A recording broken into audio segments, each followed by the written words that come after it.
Hello, everyone, and welcome back to the Cup of Joe with Joe and Joe podcast. I am your host, Joe, and with me, as always, is my wonderful co-host, Joe.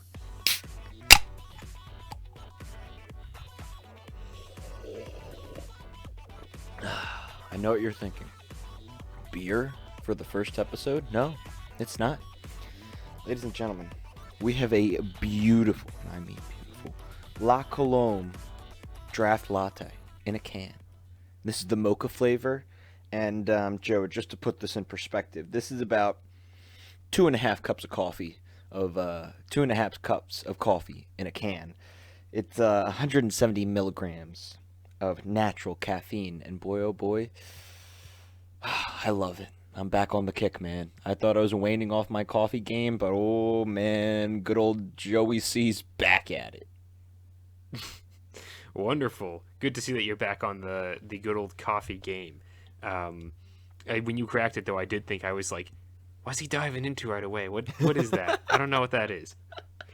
I thought you were gonna get real thematic with it, and you were gonna get like shit faced for this episode, because today, everyone, we're talking about the 2007 classic coming of age comedy Superbad, starring Jonah Hill, Michael Cera, McLovin, Seth Rogen, Seth Rogen, Bill Hader.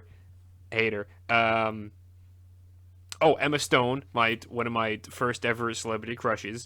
A little bit of Joe facts for you right there. But yeah, so Joe, since I picked out this movie, you know what that means. Rapid fire recap. Fuck yeah!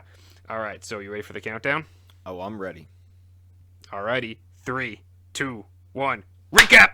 Alright, you know me. I like to try and put the whole movie in one sentence, at least to start it off. So, basically, 3 high school guys try to lose their virginity before they go to college. That's literally it, but it's so much more. We start off, nice little phone call before with friends. They're going to school. They're making fun of each other's moms. They're talking raunchy. They're talking about sex, all this stuff, porn, all this. Like, oh wow, they're really going like acting like they're high school seniors. Going to school, you realize they're kind of nerds. They're obsessed with girls, but they're like best friends and they're homies. And eventually, it comes along that both of them have crush on these 2 different girls, and they want to get laid and all this stuff. And next thing you know, Jonah Hill's character, who he goes by Seth in the movie, that's his character. Seth has this crush on Emma Stone's character called Jules, and Jules is throwing a party, and he puts it all together. He's like, wait a minute, my friend, oh my goodness, I'm going to forget McLovin's real name. God, Joe, do you know? Fogel.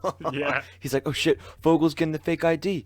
We can get alcohol for the party. Holy shit. And so, Seth, Evan, and Fogel, a.k.a. McLovin, don't question it, come up with this great idea like, oh my God, we're going to be the heroes of this high school party, this blowout last day of school party, and we're going to bring the alcohol. And that's basically, they go to try and get the alcohol, and things go south really fast. There is a side story with McLovin and 2 cops that is quite beautiful. It's the greatest love story that I've ever seen. And then you have Seth and Evan going down a very tumultuous journey with their friendship. I'm making this so dramatic when it's really just a bunch of fucking teenagers trying to get drunk on like a Friday night. But really, like the 2 of them they have a really tough struggle with their relationship and about moving apart with going to different schools, and basically it ends up with them all coming back together to throw a great party where I would say it all comes out well, and just like any great party, it ends with a sleepover. That's all I gotta say.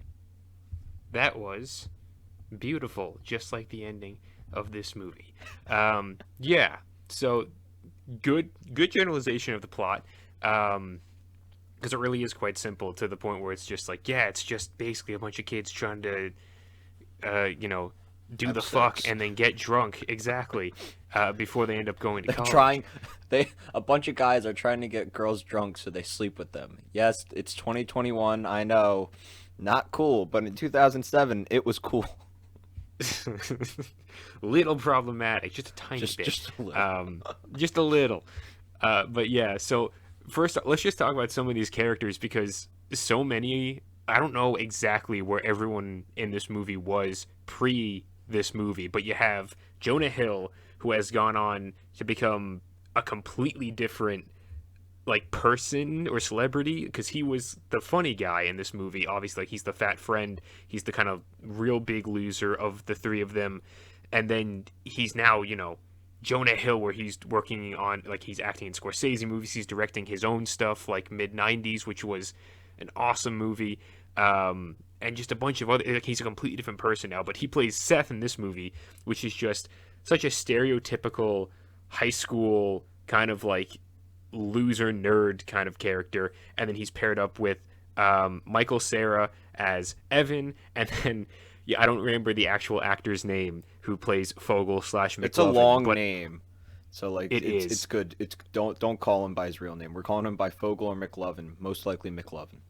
Yeah, I was gonna say we're only calling him McLovin throughout this entire thing because Fogel, nobody cares about that name. After this movie, he was McLovin because good God, that side story, the side plot, when everything diverges and he goes off with those cops, like I'll get to that in a second because good God, I love that. But fuck, they're so good. Like all three of those characters, they work really well. Yeah, no, not only so the characters are written great, which Seth Rogen helped write this movie. So he played a big hand in writing this, but also the actors are great. Like Seth as an actor he's fucking hilarious. He really sells. I mean, he I'm pretty sure he was a teenager when he filmed this, so he fits the role pretty well. But just goes all out. It doesn't even look like people are acting. It's literally just like if you were to record a conversation with me and my friends in high school and how they talked. It's similar to like, do you remember when we talked about with Super 8, how the kids talk to each other and how like they curse, Yes. they say all this stuff, right? Similar thing where I'm like, this is realistic conversation. Like the fact that like Seth, oh my God, Seth fucking says to Evan, "Yo, man, I'm so jealous you got to suck on those titties," when he's talking about his fucking mom, and I'm like, at first I'm like, who the hell says something like that? But then I'm like, wait, I got friends. I probably have said shit like that. Like, it's just and then such realistic dialogue. Like, it's really fucking good. It is. And then I love Evan's retort where it's like, yeah, well, you got to suck on your dad's dick, so, and then just immediate cutaway. Like nothing happened. Seth is just like, touche, motherfucker, touche. Exactly. Because that's the thing, like in Super 8, you have all the kids just, not only are they cursing, but they're all talking over one another. And so, like, that's the exact, like, what a friend dynamic would be in a group of more than two people. Even if it's only two people, you'll be talking over each other. The same thing in this, where it's like, it's a little, Hollywooded up because it's snappier, where you have, like, those timing, like, those perfect joke timing things, like, well, yeah, we got to sucking your dad's dick and all that sort of stuff. But then, especially when the three of them are together and in any party scene, it's just the most naturalistic banter they got going on. I wouldn't be surprised if some of this stuff was just completely ad-libbed and the actors were just like, say whatever. This is this is the direction. Go with it, and they just kind of went for it. Yeah, I could totally see that. The dialogue's so damn good, but great characters. All three of our main guys, they're nerds. Like they're not. I don't want to call them losers in the sense of like they all seem like good dudes and like they have friends and they do stuff, but like they're not the popular jock kid. They're kind of just that nerd. They're nerds. They're nerdy kids that like hang out with each other, and apparently their fun Friday nights are watching porn together and getting drunk. So I mean, I didn't do that with friends, but hey, whatever floats your boat. But man. And I want to say this also with the dialogue, Joe. I'm a big comedy guy, right? I really like comedies. I enjoy something that makes me laugh and that really just, I want honest comedy. And this is fucking realistic comedy. Like, It was no like forced jokes. It really was just fucking. And what I'm gonna bring this around to is Joe, the cringe, the cringe in this movie. How many? I can't explain to you how many times I had to pause this movie and literally cover my eyes and be like, "Ooh, it hurts! It hurts so much." But also, I'm laughing on the inside because I'm like, "This is fucking hilarious." Yeah, I did that multiple times throughout this entire thing. It's it's just so easy to just like pause it and just do a quick reaction. You just be like, okay, deep breath in, deep breath out. But I think the last time I did it was towards the end of the movie when they finally get to the party and Becca is very drunk and trying to get with Evan. Oh, And she just whispers in his ear. She goes, "Evan, I'm so wet." And then Evan's like, "Oh yeah, they said that would happen in health." and I was just like, why? no, why would you dude, say that? I raised you a better comment in that scene of when Okay. she says, "Wow, your dick is so smooth," and No, you have such a smooth cock. Cock. And she says And- it like CAHK. and he's like, "You would too if you Oh, were a thank man." you. You would too. Yeah. What the fuck? So many of those lines are so fucking iconic, and they're so funny.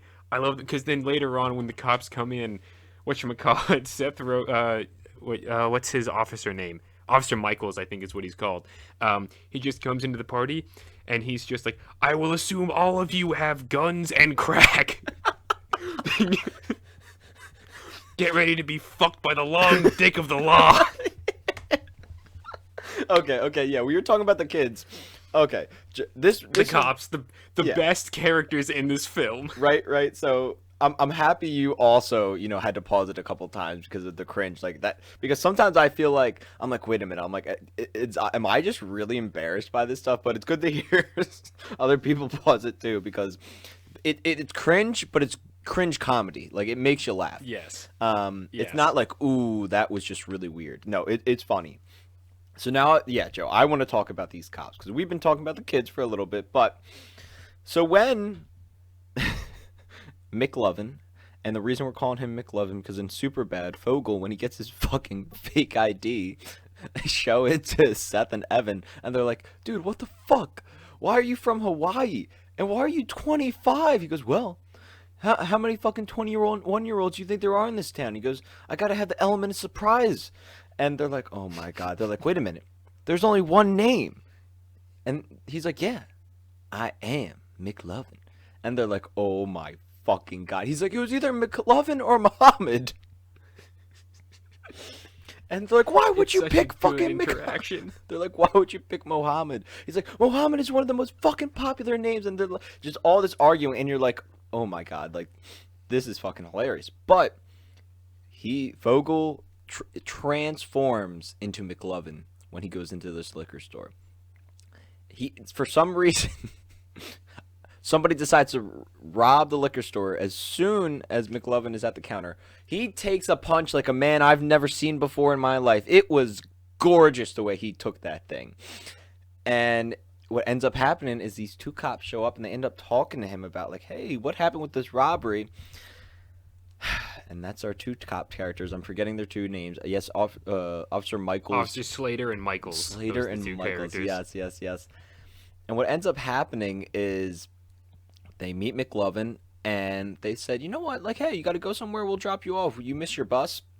And they go on this beautiful side story, which is just as good as the This main story. odyssey. It really is. Like when you think of a side quest in a video game, it's not that. This is like kind of like a spin-off video game where you're like it's just as enjoyable but with side characters. Joe, relay to me some of the things that happen on this side journey.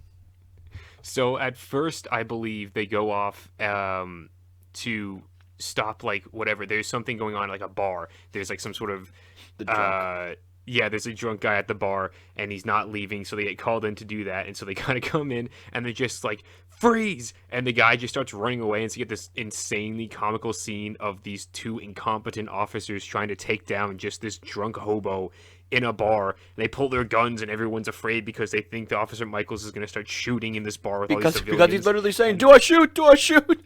Do I shoot? No!" Wait, that's the other thing. Officer Michaels is like pretty green, quote unquote. He's only been on like the team for, I don't know, a couple months is what Officer Slater said, but they're both just a couple of friggin' idiots, and it's wonderful and hilarious. But so McLovin inadvertently ends up taking down the hobo, and then they're like, "Nice, McLovin!" And so then they buy him a drink at the bar, then they go off and they're doing their own sort of shit, like they're doing breathalyzer tests in the car just to see how drunk they are, if they can hit like that .08. They're doing like, they're firing off their guns and trying to see what they can hit, like the O and the stop sign, all that sort of crap. And then they go off to whatchamacallit. They were trying to drive back because I think they were about to go drop off McLovin, and then they, because again the story is split in the beginning of the second act, and then they reconverge when the cop car then hits Seth after the second time he's gotten hit by a car in the same day. Yes, exactly. Which the first time, I don't know what that character's name. The first character that hits Seth with a car is fucking creepy, and I don't like him. But what I do like is the first time we hear him call Evan. He's like, "Hey man, you know a guy named Jimmy? You totally look like his brother, dude. You totally do. You look like Jimmy's brother." And I'm like, "What the hell is this?"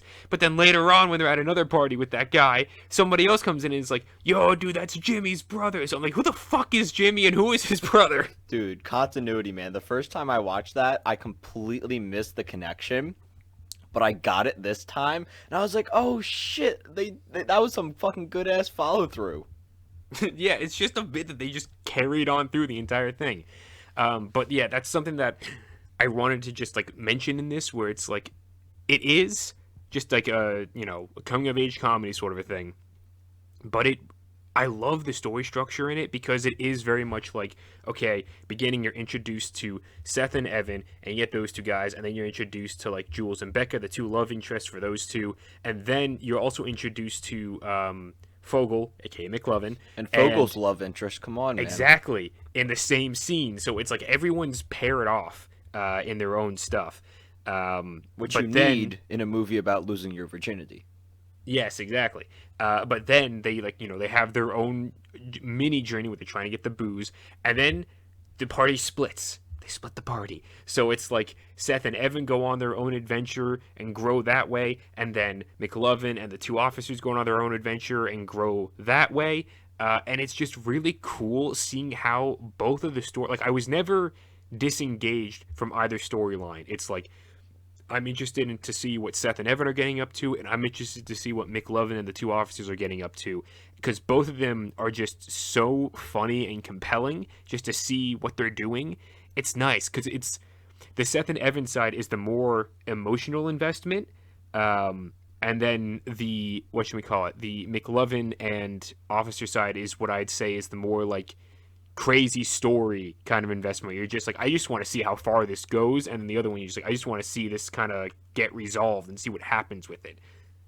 And they converge, and it's friggin', they converge with the car crash and then running away from the cops, which again, it's so funny. Every single time I see that, I'm just like, oh my god, this is great. Especially when Officer Michaels is just like throwing up his beer after he tried chasing down Michael Cera's character, and he's just like, he's a freak of nature. He's too fast for me.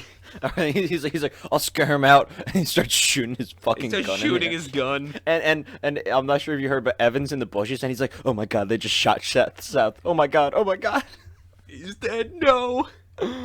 Oh man, yeah, no, it's funny when they finally get together. They're literally like, what the fuck happened? Because last time they saw McLovin, he was getting arrested, or they thought he was getting arrested for using a fake ID, and they're like, that's it, he's gone. We're gonna have to leave him behind. But now they're like, why the hell were you hanging out with these two cops? Yeah, and then after their storylines converge, and they're at the party and everything that's going on.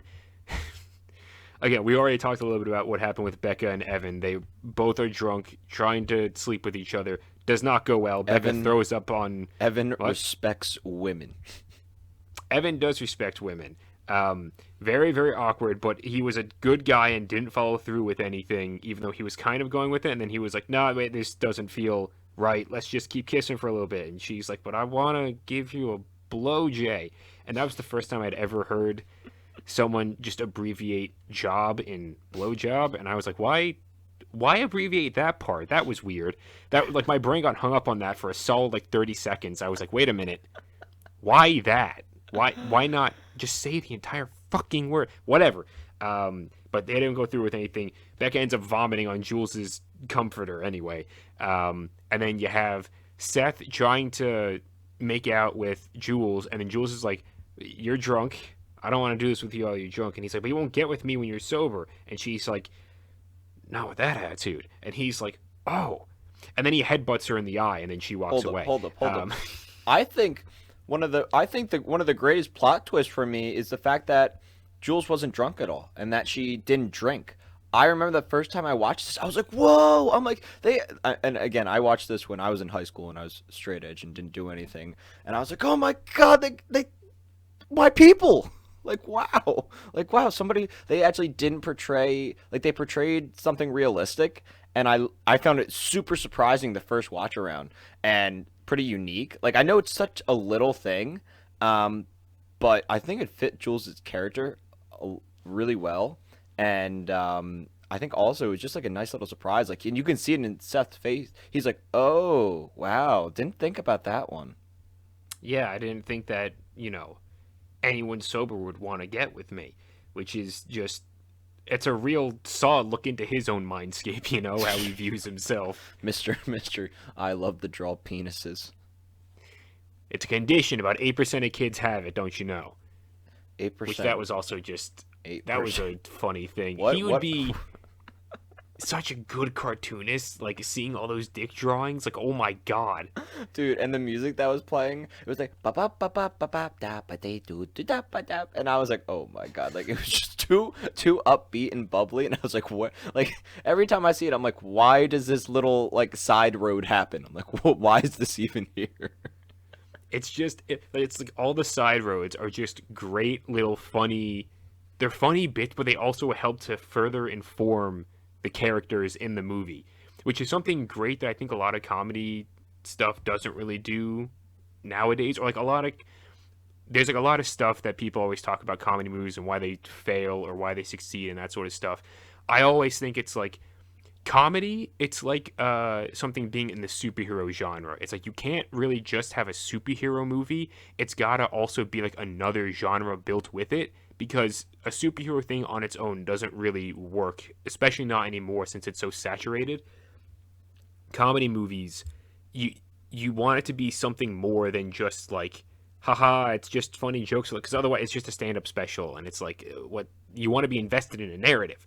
And that's what this movie gets so right, where it's just like, all right, like, we'll use comedy a lot, but we're only going to really use it to inform either the story or the characters. And in doing so, they just make a good movie in general, which I think is one of the greatest strengths of this comedy movie. Yeah, this thing didn't have to be funny. Like, it could have been. I think that you could make this movie and not make it funny. It wouldn't be as good, but Yeah. there's an underlying story here that doesn't rely on the comedy. The comedy just makes it better, and I'd say even more realistic. Yeah. Yeah, definitely. I'm just trying to think if I had anything else to say about the characters, because like that's the thing about this movie. It's like I like this movie a lot, but other than like the diverging bits and how it all reconverges and all that sort of stuff, there's not a whole lot else that I have to say about it. I like this movie a lot, and it's just a fun little romp. It's simple. It's really fucking simple, and it doesn't overstretch its bounds. Like it's like, okay, we're gonna be a fun comedy about these three kids in high school trying to lose their virginity. It's good. We're gonna try and make it realistic, but also have some crazy stuff happen. And there's just so many iconic scenes between McLovin, the McLovin, just the McLovin mythos, is Pretty much ridiculous. any scene with McLovin and the cops is almost always iconic. Dude, when Christian was doing my tattoo, Joe, I was looking at his wall and all the stuff he had up, and and I see he has a printout picture of McLovin with his ID, and I'm like, oh my god, my God. I'm like Christian does kind of look like McLovin. Christian does? I think a little bit with his like glasses that he has on. It was like I was like, oh my god, like he kind of. I'm like, I think it was because he had it up because he kind of looks like McLovin. That's so weird to like do that comparison. I know. I guess I kind of see it. I don't know. Whatever. But the only other thing I wanted to say, Joe, is I want to talk about the very, very end here. Oh, yes. Okay.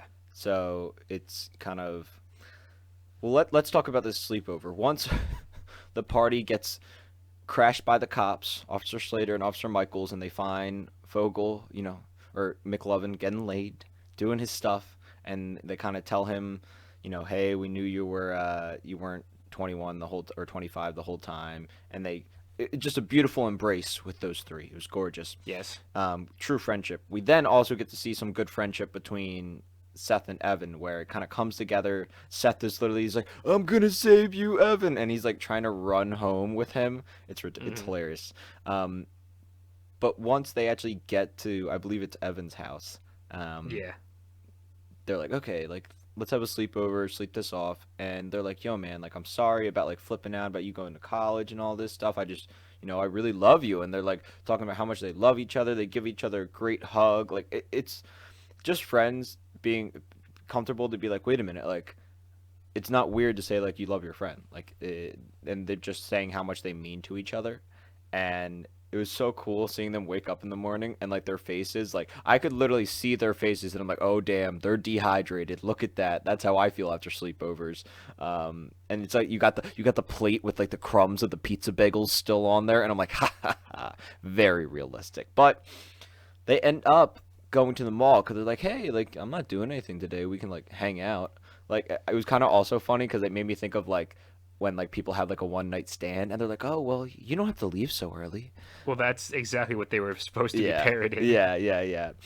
Which I love. I find it hilarious, but it's subtle too. It's not in your face, and they end up. I don't know. I like it, but they go to the mall and they run into Becca and Jules, and Jules has a fucking huge black eye, and From the headbutt. Yes, from the headbutt. And what ends up happening is, Evan and Becca, they kind of talk a little bit about what happened the night before, and they both decide, oh, well, I have to get a comforter too. Let's go shopping together, and Seth and Jules can go shopping for like cover up, since Seth owes her. And it's like, oh, okay, cool. And they're kind of looking at each other like, wait a minute, like we're moving apart. We're going separate ways with these women. They awkwardly shake each other's hands, and they're like, okay, well, put her there. They shake each other's hands, and they split. One starts going down the escalator. One starts walking away. And as both of the girls are talking, the guys are just looking at each other, making eye contact. And there's like this beautiful song playing in the background. And I'm like, wow, that's two friends just kind of accepting like, hey man, not like we have to move on, but new things are going to be happening in our lives. Like let's go forward, move into the future, and best of luck. And they don't say that, but it's implied, and I'm like, oh my god. I'm like, this is great. Yeah, it's the nice bittersweet ending, because it's like, yeah, things aren't going to be the same. College is coming. We're going in different ways. New people will be coming into our lives, and relationships and stuff like that are going to be starting up and that sort of crap. So it's like, we're not going to be able to hang out like we used to back then. That doesn't mean we love each other any less. We still care for each other, and, just keep moving on in life and see what else comes up. So it's like, because it's not like just the stereotypical Hollywood happy ending sort of a thing where it was like, it'd be different if Seth and Evan went with the two girls and it was like super happy music and they were smiling the entire time and like skipping into the sunset, going on like a double date or something, like exactly. But it was like, nah, they had like this actual like emotional staring back and forth with each other as they were leaving, and then the movie just kind of ends on that note, and you're just kind of like, okay, you got me, movie. I'm emotionally invested. I mean, I have been for like most of the movie, but now I'm just like, that was good emotional note to end on. So it's man. like, it's a funny movie. It's a compelling plot with like two really great storylines, and they converge, and it's wonderful, and it ends on just this really emotional note, and you're just like, I didn't really expect that from this, but hey, it had it, and it was a better movie for it. Yeah. If you've never seen Superbad, and I mean, if you've never seen Superbad, go watch it. Like, it's such an Watch easy watch. Superbad. But especially Very if easy. you're in like high school or college, watch this. But please watch it with some friends. Like, it's way more funny when you watch it with other people. Mhm. So if I give a recommendation, I recommend that. Watch it with friends. I would also, like, I say the same thing, Joe, with like Rocky Horror. Like, you can't watch Rocky Horror by yourself. I can't imagine watching Rocky Horror. If I watched Rocky Horror by myself, I think I would be scared out of my fucking mind. Right. It's something you gotta. It's something you have to do with a group of people with friends, and it's more of an experience. So if you haven't seen Superbad, go watch it, man. What are you doing? Stop what you're doing. Don't pay your taxes. Watch Superbad.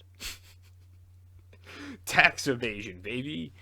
Yeah, so I'm going to give this a real solid 7 out of 10. Funny enough, Joe, I give this a 7 out of 10. Well, knee slapping, hot damn, look at that. Jimmy, brother of Jimmy. We're bringing it back. Rule of 3, baby. Hey, man, you want to do a line of crack? Evan's like, no, thank you. No, that's okay, man. I'm okay. Okay. All right, so Joe, what did you pick up for next week? Well, look, when I pick the movies, I really do look over like kind of the past movies I've been picking, and my choices are influenced by the season that we're in. So summertime for me is very much like I like Ghibli films, I like anime, something that's kind of, I don't want to say lighthearted, but usually feel good and something I know that I enjoy. So we're watching The Shining. I did enjoy watching The Shining, but again, like The Shining, I'm watching that in the winter. Like that again, Yeah. that's how it correlates in my brain. It may not make sense for people, but summertime, I'm feeling another rom-com. This is something I've only watched once, but I watched it about, I don't know, about a year ago. I think I watched it during quarantine. I loved it. So, and I think you'll enjoy this. Bo Burnham's in it, so I know you're a fan. We're watching The Big Sick. Oh, okay, interesting. I did just watch Inside again last night. I was feeling it. I was like, oh, I need some of this creative sadness in my life right now, and I put it on, and I was like, fuck, this is really good. But interesting. I've never seen it. I've heard nothing but good things about it though, so I'm excited to see that. So with that being said, everyone, be sure to leave a like, leave a comment, subscribe. You know, all the normal YouTube bull, shiz, niz. Let us know if you've seen Superbad down in the comments. Let us know what you think about it. Which one of the cops is your favorite, whether that be Officer Michaels or Officer Slater. I'm personally a fan of Officer Michaels, but that's just me. Yeah, and then be sure to tune in next week for when we will be talking about The Big Sick. So with that being said, everyone, we will love you, we'll leave you, and goodbye.